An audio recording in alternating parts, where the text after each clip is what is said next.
Haló? Ahoj, mami. Ellen? Neprišiel domov.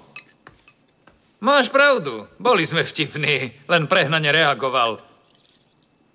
Som si istý, že nakoniec sa sem vráti. Vždy sa vracia. Mal sa volať Herpes.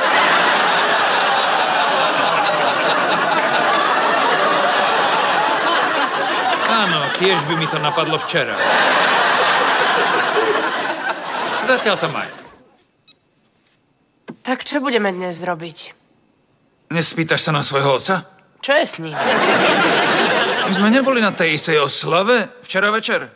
Nevšimol si, že keď si konečne vyšiel zo záchoda, tvoj otec bol preč?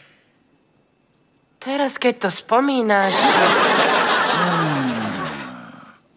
Herpes junior.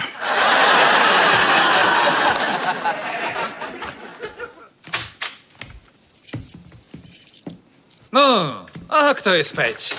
Nie som späť. Prišiel som si po veci. Chceš z toho vydojiť, čo sa dá? Nechcem nič vydojiť, Charlie. Nie je čo dojiť. Idem k Melise a k jej matke. To mi znie ako dojenie. Potrebujem byť niekde, kde si ma vážia. Tam, kde sa o mňa starajú a milujú ma.